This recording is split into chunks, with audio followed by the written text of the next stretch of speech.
வணக்கம். நிகழும் மங்களகரமான குரோதி தமிழ் புத்தாண்டு ஏப்ரல் மாதம் 14ஆம் தேதி பிறக்கப் போகிறது. சித்திரை மாதத்தில் குரு பகவான் மேஷ ராசியில் இருந்து ரிஷப ராசிக்கு இடப்பெயர்ச்சி அடையப் போகிறார். சனி பகவான் கும்ப ராசியில் பயணம் செய்கிறார். அதிசார சனியால் குரோதி ஆண்டில் ராகு சனி சேர்க்கை ஏற்படப் போகிறது. குரோதி ஆண்டில் கிரகங்களின் மாற்றங்களால் சிம்ம ராசிக்காரர்களுக்கு என்ன பலன் கிடைக்கப் போகிறது என்று பார்க்கலாம். குரோதி சிம்ம ராசி சித்திரை மாதம் 18ஆம் தேதி குரு பெயர்ச்சி நிகழப்போகிறது. குரு பகவான் மேஷ ராசியில் இருந்து ரிஷப ராசிக்கு 12 ஆண்டுகளுக்கு பிறகு சென்று அமரப்போகிறார். சிம்ம ராசிக்காரர்களுக்கு சித்திரை முதல் தொழில் குருவாக 10ஆம் வீட்டில் வந்து அமரப்போகிறார். தொழில் ஸ்தான குருவின் பார்வை உங்கள் ராசிக்கு 2, 4, 6ஆம் வீடுகளின் மீது விழப்போகிறது. சனி பகவானும் கண்டச்சனியாக அமர்ந்து உங்கள் ராசியை பார்வையிடுகிறார். பதவி யோகம் 10இல் குரு வந்தால் பதவியில் மாற்றம் வரும்.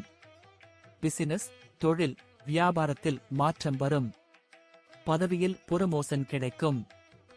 சொத்து, வண்டி வாகனம் வாங்கலாம். உத்தியோக உயர்வை தரும். குருவின் பார்வை உங்க ராசிக்கு 2, 4, 6ஆம் வீடுகளின் மீது விழுகிறது. உங்க குடும்பம் குதூகலமாகும். பிரச்சனைகள் நிவர்த்தியாகும். பணப்பிரச்சனை நீங்கும். வெளிநாடு வேலை, புதிய பதவிகள் தேடி வரும். படித்து முடித்துவிட்டு வேலைக்காக காத்திருப்பவர்களுக்கு நல்ல வேலை கிடைக்கும். புதிய பொறுப்புகள் வரும். இடமாற்றங்கள் ஏற்படும். வெளிநாடுகளில் வேலை செய்பவர்கள் கவனம். மேலதிகாரிகளின் உத்தரவுக்கு கட்டுப்படுங்கள். வீண் தர்க்கம் வேண்டாம். வீடு நிலம் வாங்கலாம். வீடு கட்டி கிரகப்பிரவேசம் செய்யலாம். குரு பார்வையால் யோகம்.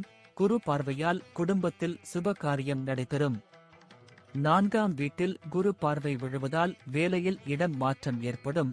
சுகமும் சந்தோஷமும் ஏற்படும். சிலருக்கு வீடு மாற்றம் நிகழ வாய்ப்பு உள்ளது. 6ஆம் வீட்டில் குருவின் பார்வை விழுகிறது. கடன் பிரச்சினை நீங்கும். எதிரிகள் தொல்லை நீங்கும்.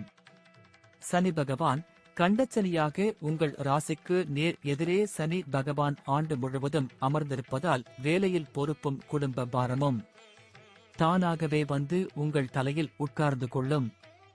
பணியிடங்களில் பேசும் போது கவனம் தேவை. இருப்பதை விட்டுவிட்டு பறப்பதற்கு ஆசைப்பட வேண்டாம். சுபகாரியங்கள் நடக்க சற்று போராட வேண்டியிருக்கும்.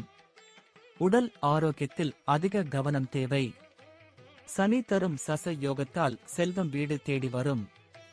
காதல் மலரும். உங்கள் செலவுகளை குறைத்து சேமிக்கத் தொடங்குங்கள். சகோதரர்களிடம் அதிக உரிமை எடுத்துக்கொள்ள வேண்டாம். பிள்ளைகளின் எதிர்காலத்துக்காக கொஞ்சம் சேமிக்கத் தொடங்குவீர்கள்.